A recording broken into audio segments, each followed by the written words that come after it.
dipersembahkan oleh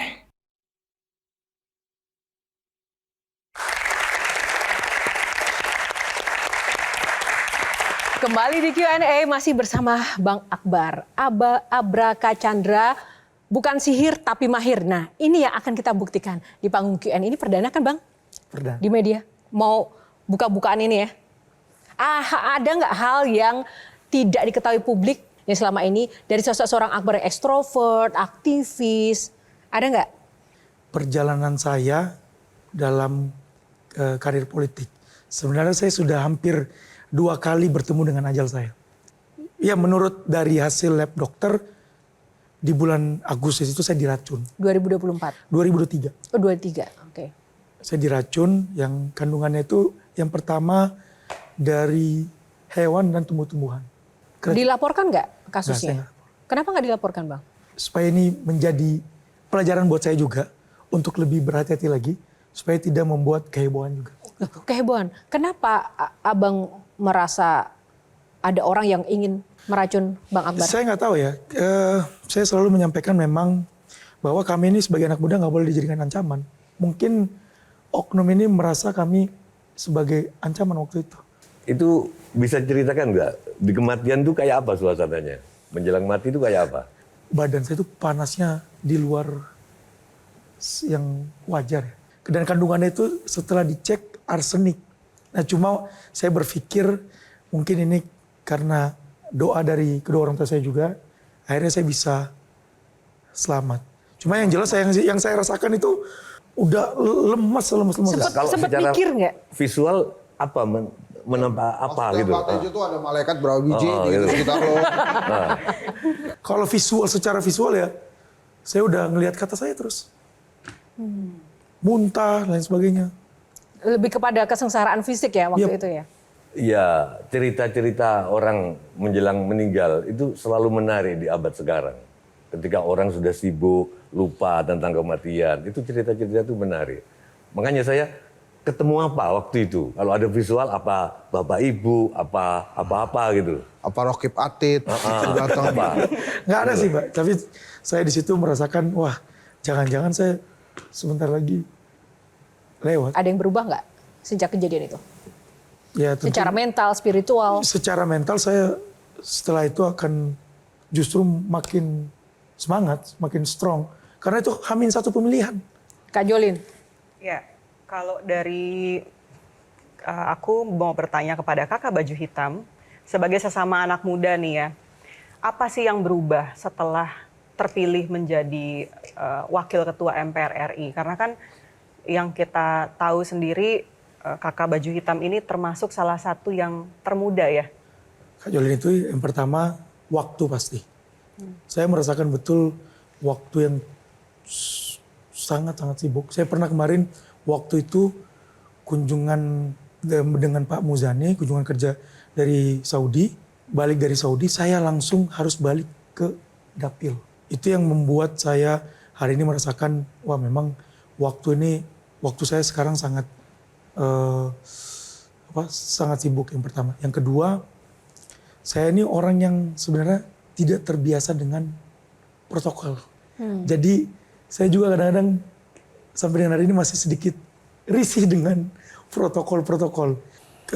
Kemudian juga tentu ketika saya bersuara itu akan langsung didengar. Nah dulu kan aktivis, sekarang udah jadi pejabat nih, masuk ke parlemen begitu. Ada perubahan tujuan nggak? Kalau waktu aktivis kan memperjuangkan, semua juga begitu. Tapi begitu masuk anggota dewan tuh biasanya melempem. Enggak sih, saya pikir masih Yakin ya Bang? masih sama. Alhamdulillah saya masih yakin dengan itu. Saya masih yakin dengan idealisme yang saya pegang hari ini. Ketua. Saya tanya. Kan ketua anak muda. Adik-adik ini juga anak muda. Ini belum pada kerja nih. Nah, coba kasih pesan ke adik-adik ini. Gimana caranya setelah lulus nanti hidup layak seperti ketua misalnya. Ini nggak ada yang anak menteri kan? Kira-kira kedepannya ada cita-cita jadi wakil ketua MPR nggak? Tapi kan kalian mesti kerja ya. Nah ini saatnya nih minta tips.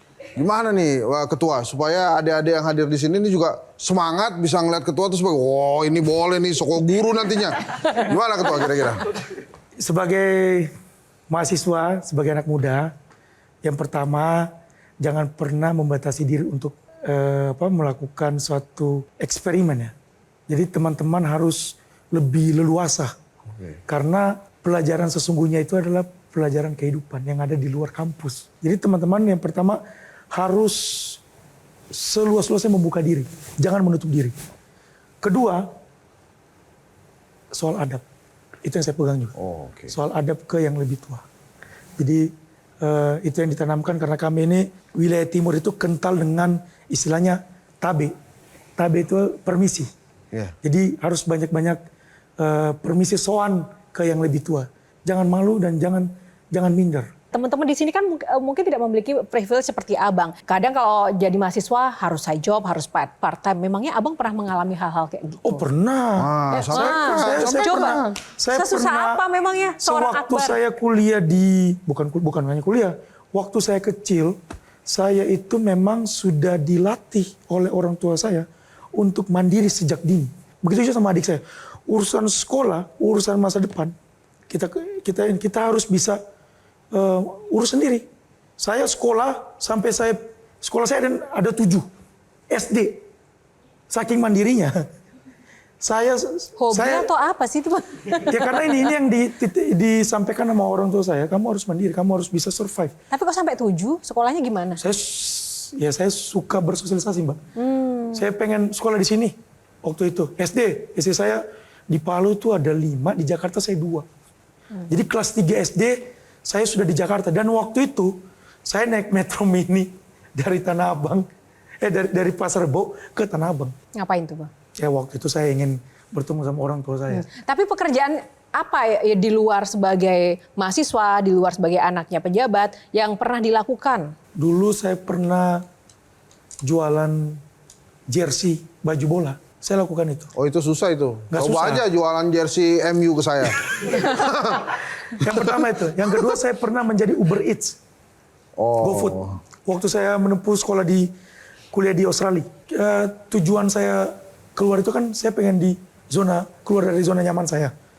Saya ingin men-challenge diri saya, bisa nggak saya untuk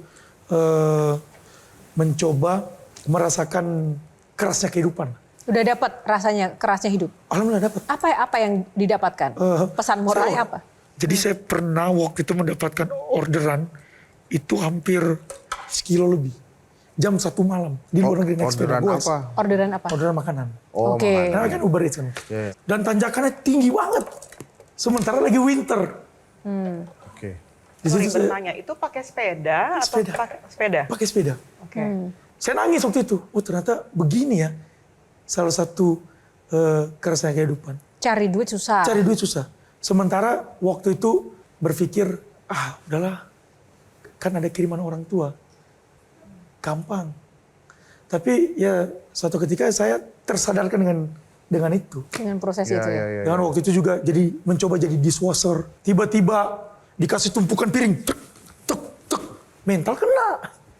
Waduh. Terus Gimana? dikerjakan nggak tapi? Dikerjakan. Udah terikat. Terus tetap dilanjutkan atau udah kapok berhenti? Lanjutkan. Nah di situ saya kasihkan.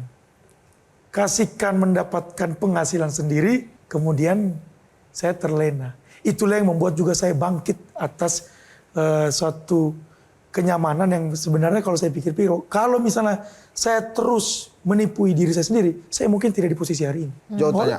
Ya silakan. Ketua gini, kan saat ini banyak sekali PHK terjadi.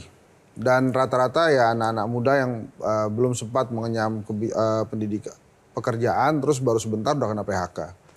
Terus ada juga yang kesulitan mendapatkan pekerjaan.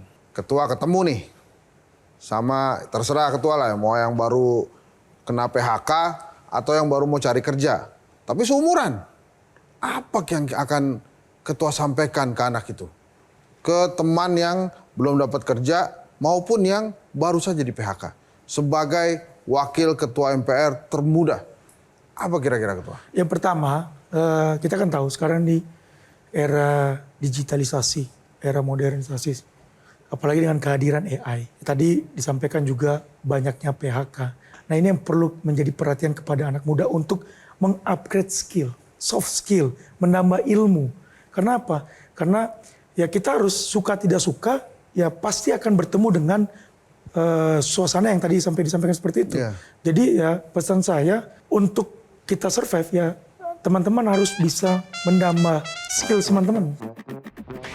Politik itu kalau menurut pandangan Abang sendiri ini untuk anak muda tuh harusnya seperti apa sih? Image wakil rakyat yang sekarang itu kesannya tidak mewakili rakyat, mewakili partai. Sekarang yang nggak usah muluk-muluk. Tentang pemakzulan Gibran bagaimana? Waduh. Secara orang MPR. Ya.